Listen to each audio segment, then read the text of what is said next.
Oke Pak, kita lanjut dengan pembahasan kita dengan 16 latihan eh, nafas kesadaran saat meditasi. Berkesadaran. Ya. Iya. Nah, hari ini kan 16 latihan nafas berkesadaran untuk meditasi duduk. iya. Ya. Saat Oke. ini kita sudah masuk ke latihan ke-14. Wow, nah ini juga ya, lumayan ya, seminggu satu gitu ya, udah latihan ke-14 gitu. Oke. Ya, ya kita di pembahasan yang untuk uh, latihan yang ke-13 sampai ke-16 ya, empat yang keempat ini memang agak dalam ya, agak berat, tapi nggak apa-apa, disimak saja dan dicoba diaplikasikan atau dilatih pelan-pelan, karena ini juga kita tidak ada sesuatu target apa begitu, harus kapan sudah mulai menguasainya atau bagaimana gitu ya. Jadi it's okay, disimak, diketahui, ya pelan-pelan dimengerti dan dipraktekkan dan pelan-pelan dimengerti. Kita di latihan yang ke-14 ini adalah tentang lenyapnya keinginan ya. Jadi kita mengamati lenyapnya keinginan, hasrat keinginan sih ya, mungkin lebih tepatnya, karena bahasa Inggrisnya desire, ya, hasrat keinginan. Jadi di sini kalau kita cerita mengamati lenyapnya hasrat keinginan,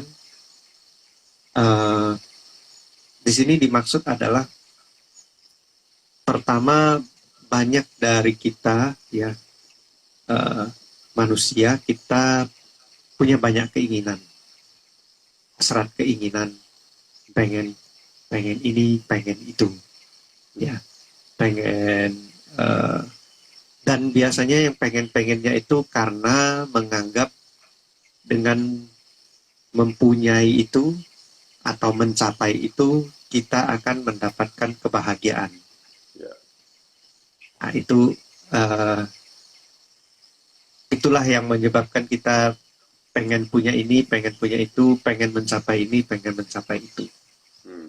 Ya,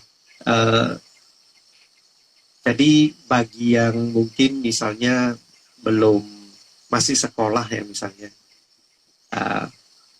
pengennya cepat-cepat lulus sekolah.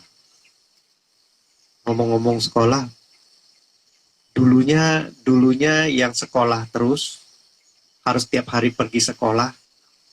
Sekarang mungkin sudah setahun ya, tidak dapat ke sekolah, harus belajar online. Ternyata gak enak juga ya di rumah terus. Lebih enak ke sekolah gitu. Tapi nanti kalau udah ke sekolah melulu, mungkin dipikirnya enggak, aduh sengsara kali setiap hari harus ke sekolah gitu.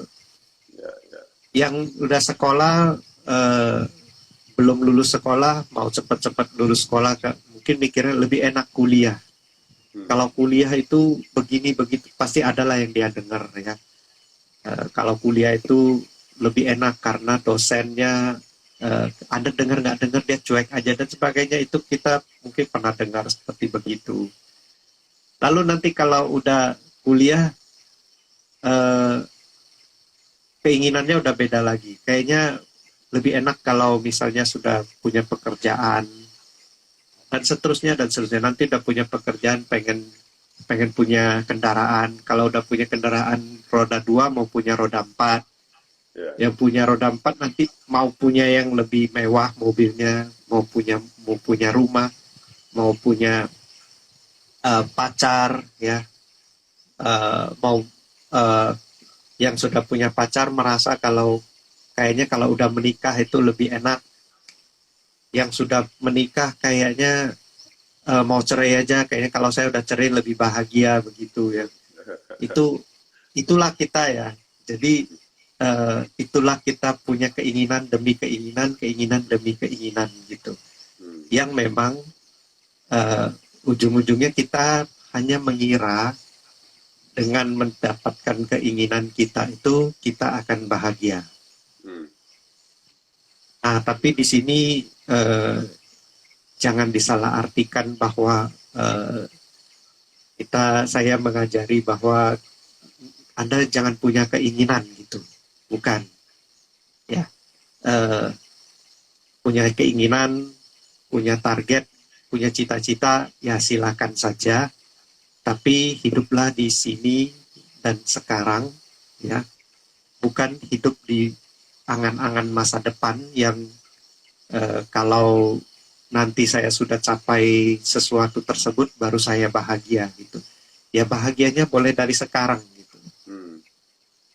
Ya. Itu, nah, lalu yang kita meditasikan adalah lenyapnya keinginan. Jadi kita udah sadar sekarang kita banyak keinginan ini dan itu, ya. Mungkin kalau yang di minggu sebelumnya saya pernah bilang yang di latihan kelompok yang keempat ini, ya, ini kita tidak melulu hanya untuk duduk di sini dan kemudian kita meditasikan, kita kontemplasikan. Kita perlu meditasikan, kemudian kita praktekkan, kemudian kita kontemplasikan dan meditasikan lagi, kemudian kita praktekkan lagi. Jadi lenyapnya keinginan ini harus kita amati. Amati, kita lihat, kita rasakan, kita pelajari, kita lihat secara mendalam. Ketika sesuatu keinginan kita itu sudah sampai, ya, sudah terpenuhi. Yang gampang-gampang aja dulu, misalnya yang gampang aja, yang mungkin setiap hari dapat kita, yang mungkin hampir setiap hari dapat kita penuhi. Misalnya suatu hari Anda punya keinginan untuk makan sesuatu yang enak gitu, terbayang misalnya tiba-tiba kayaknya kok pengen makan durian gitu ya. Tiba-tiba kok pengen makan durian gitu kan. Ayolah, kalau di Medan mungkin kita kemana? Ke Ucok kah, ke Pelawi kah, ke Surbakti kah, mana ya itu Molang ya. Itu. Nah, mungkin kalau di Jakarta mana ke Mangga Dua ya, kalau saya nggak salah. Ya, ada banyak yang jualan. Jadi kita punya keinginan, lalu kita pergi dan kita coba penuhi keinginan tersebut. Wah, makan enak ya. Lalu kemudian kita amati pelan-pelan keinginan tersebut sudah reda dan hilang. Nah, bagaimana gitu ya. Kalau puas ya syukur kalau puas, ya kan. Yang sedihnya ada yang sudah sampai, ya biasa saja. Ya, tapi dua-duanya diamati saja. Ya, mati. Jadi yang latihan yang pendek dulu. Yang agak panjang ya boleh sih. Itu yang nanti akan jadi latihan yang sebenarnya. Yang panjang itu misalnya Anda lagi bangun rumah gitu ya. Wah, kalau rumah ini udah selesai, saya pasti bahagia sekali ya. Nah, hari demi hari, tahu rumahnya udah selesai ya kan. Bagaimana perasaannya gitu. Amati perasaan tersebut. Amati lenyapnya perasaannya itu kok beda dengan yang sebelumnya gitu ya, waktu kita masih menggebu-gebu. Nah, kita mungkin kalau yang kuliah, kayaknya saya ini yang agak panjang ya. Ini kalau saya sudah lulus, sudah wisuda, saya pasti bahagia gitu. Nah, amati nanti kalau pas beneran udah di toganya sudah sekarang nggak bisa lagi ya, harus secara online. Itu rasakan itu bagaimana gitu ya. Nah itu kondisinya di mana kita mengamati lenyapnya keinginan kita itu seperti apa itu. Nah itu kalau kita sudah praktekkan pelan-pelan, kita sudah coba latihan, pelan-pelan kita akan menyadari ya bahwa kadang-kadang itu hanya gimana ya, hanya kayak keinginan yang terpendam sesaat gitu ya kan, tapi kita kayak jadi umpan atau delusi gitu kan, yang kita itu kayak pengen capai gitu. Ya. Kira. Jadi setelah kayak Pak Santo tuh sambil Pak Santo cerita itu kebayang sama saya, contoh tadi makan durian gitu ya. Waktu setelah belum makan, pengen makan gitu. Setelah makan, oke, mungkin dapat senangnya sesaat, tapi habis itu sebentar lagi menghilang gitu.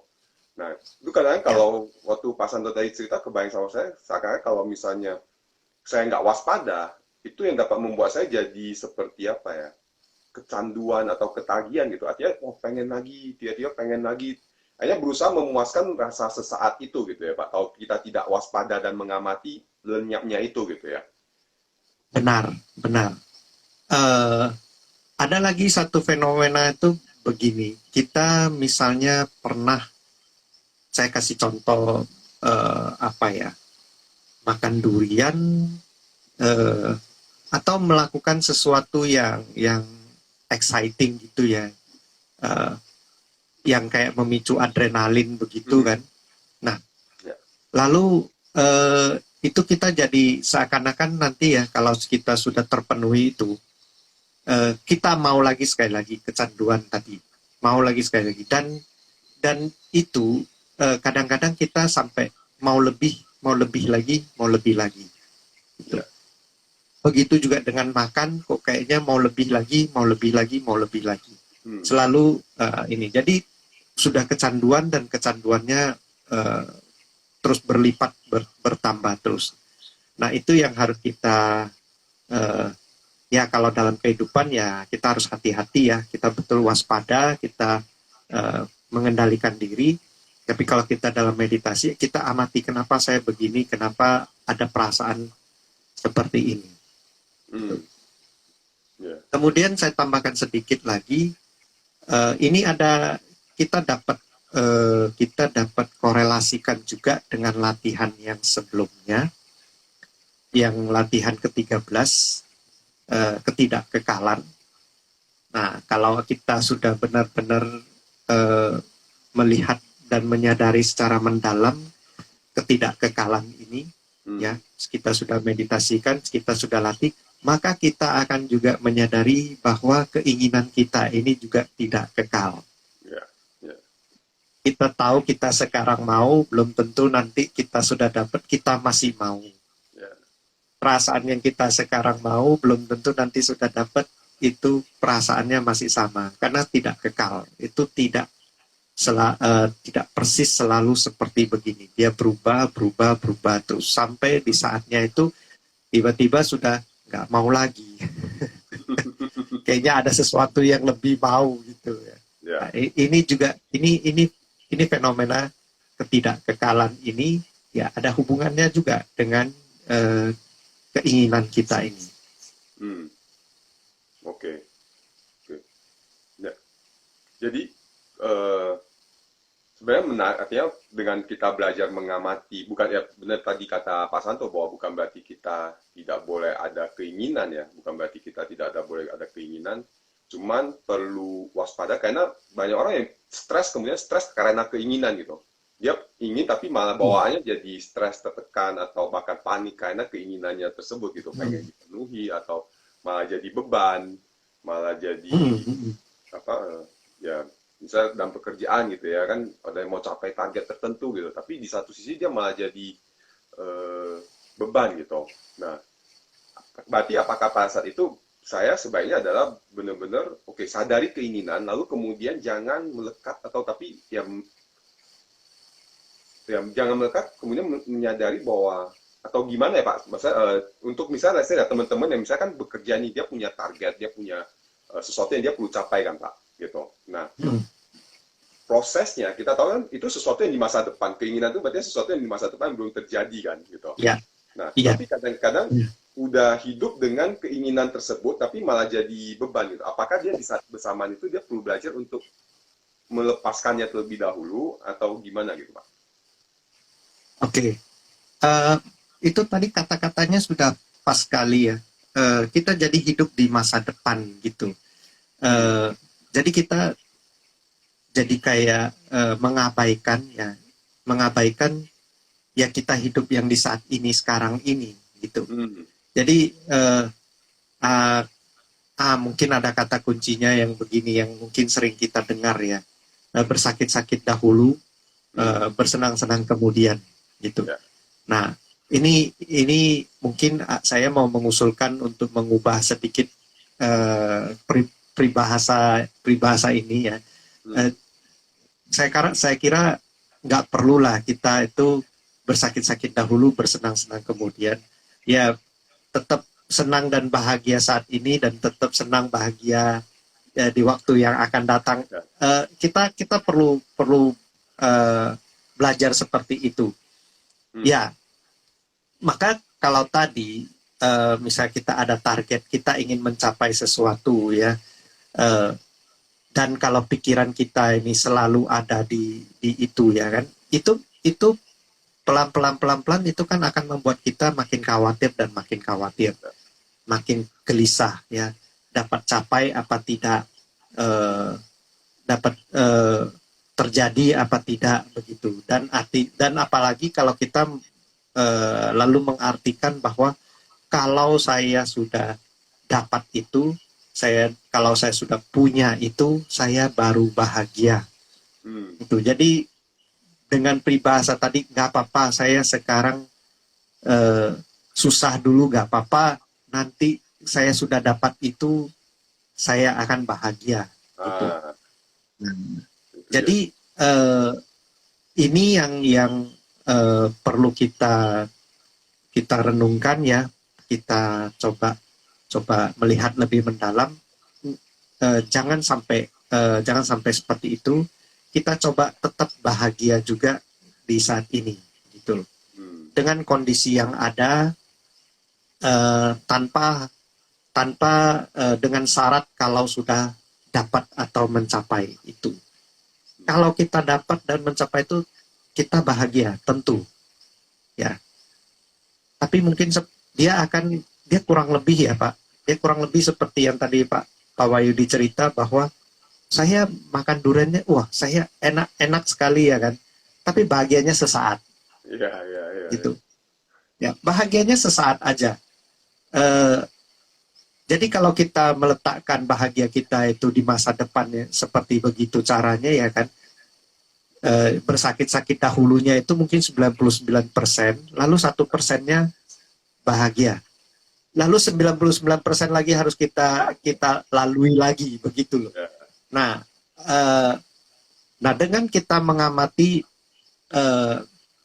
lenyapnya keinginan ini kan, karena sudah dapat terus bahagia ya, loh kok sudah lenyap begitu loh, kok begitu saja. Nah, itulah yang kita perlu amati. Lalu bagaimana kita menjalaninya itu, atau lebih bijaksananya bagusnya bagaimana ya, itu yang saya usulkan, bahwa kita belajar juga ya, bukan cuman bahagia di masa yang akan datang kalau sudah mendapat atau mencapai itu, tapi kita di saat ini dan sekarang kita terus belajar untuk bahagia gitu. Ya. Artinya benar bahwa kalau berhasil merenungkan itu akan membantu sekali. Kalau bagi saya tadi atau Pak Santo cerita seperti itu, ya bahwa kalau saya mampu seperti itu, saya akan benar-benar lebih mampu hidup di present moment ya Pak. Artinya ya tadi bahwa menyadari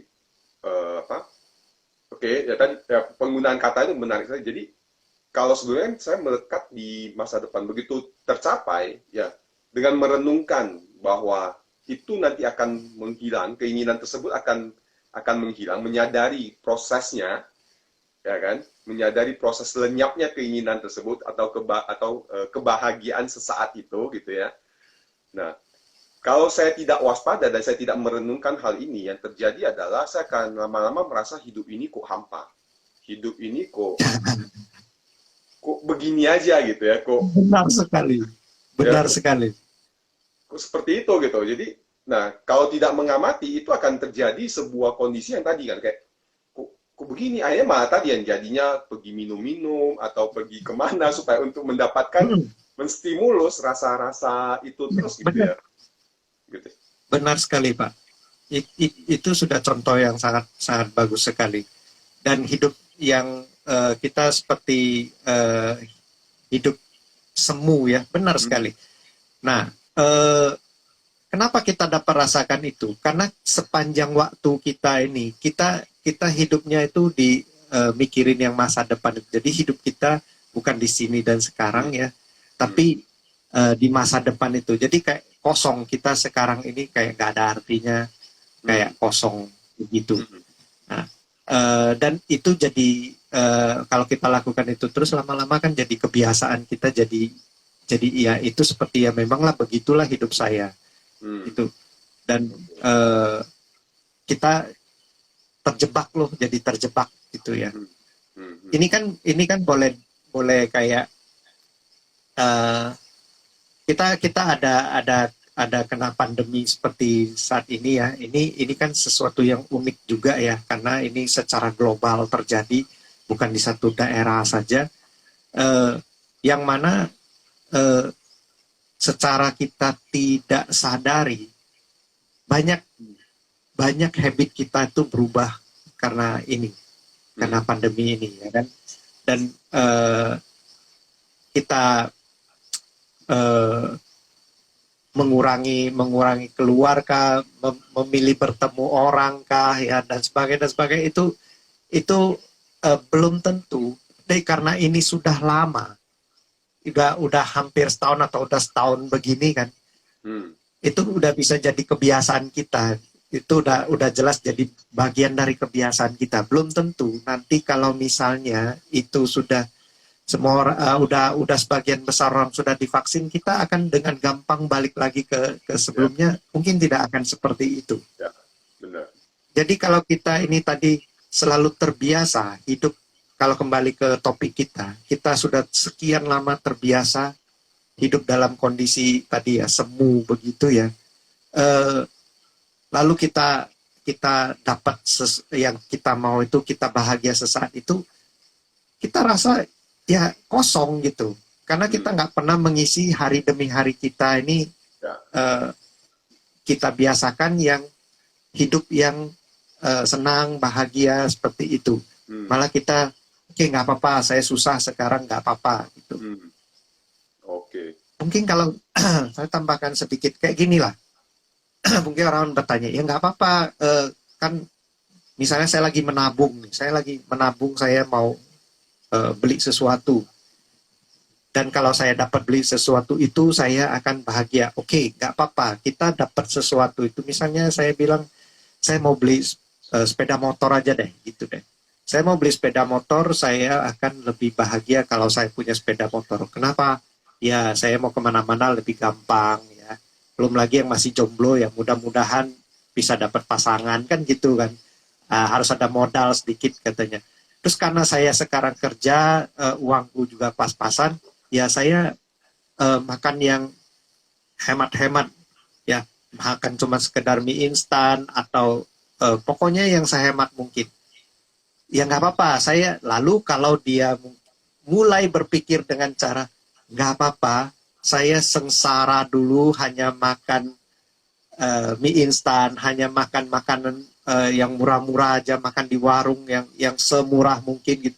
Kalau dia mulai memakai kata-kata tersebut, nggak apa-apa, saya sekarang sengsara dulu. ya, Nah itu yang harus kita perbaiki. ya, Ya memangnya kenapa? Ya makan mie instan dapat bahagia kok. ya, Ya ya, makan di warung murah dapat bahagia kok. Tinggal kita cara melihat saja ya, itu tidak berarti kalau anda boleh tanya orang yang sudah setiap hari dapat makan di restoran, setiap hari makan di kafe, setiap hari makan apakah dia lebih bahagia? bahagia? Enggak, biasa aja katanya makan di kafe gitu. Ya. Jadi, Nah, jadi ya, silakan ya Pak. silakan.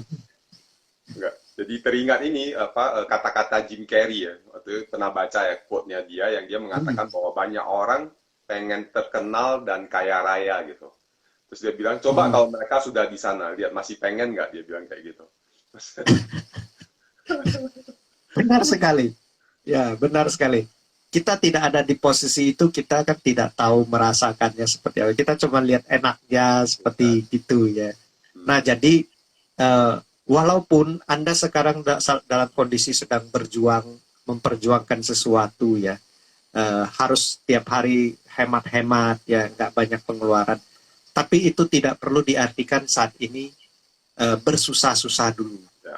Ya, ya biasa saja, ya nikmati saja. Hmm.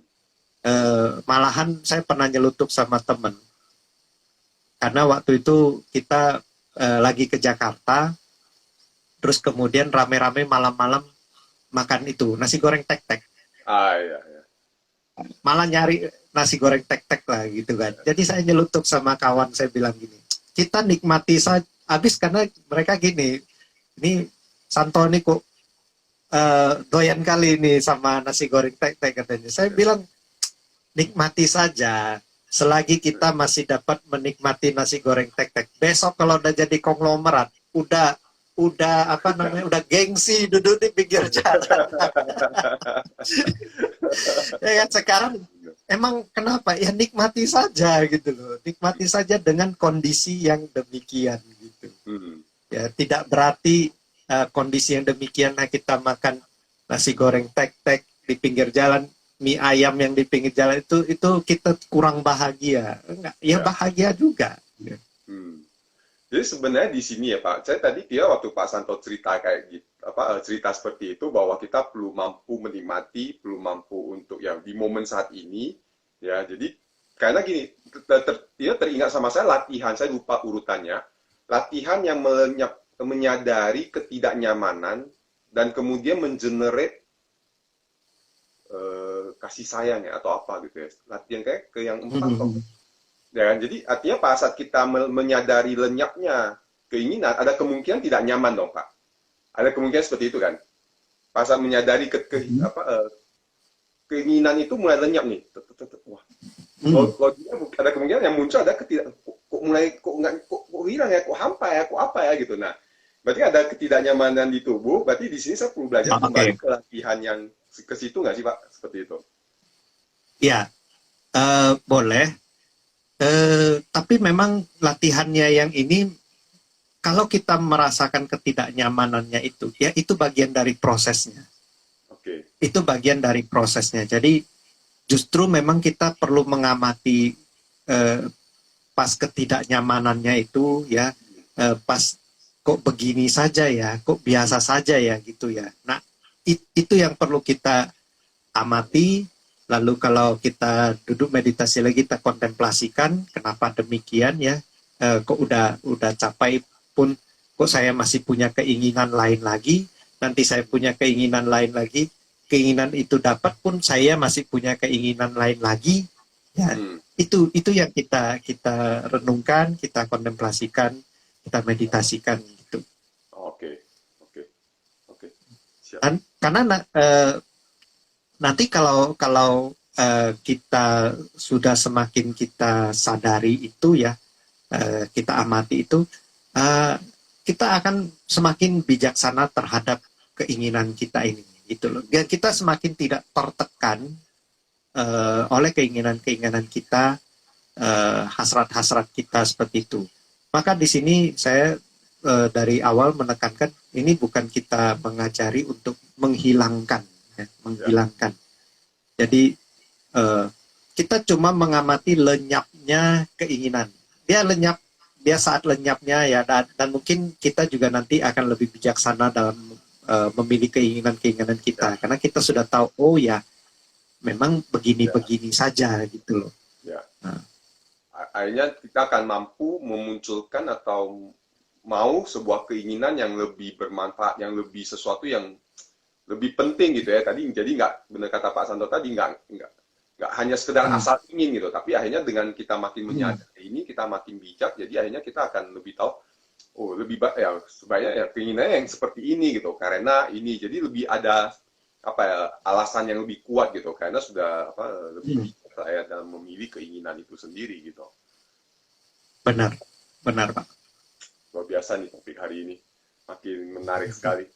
Oke, dari Terima Pak San, kasih. Mudah-mudahan bermanfaat bagi semuanya. ya bermanfaat, at least bagi saya Pak.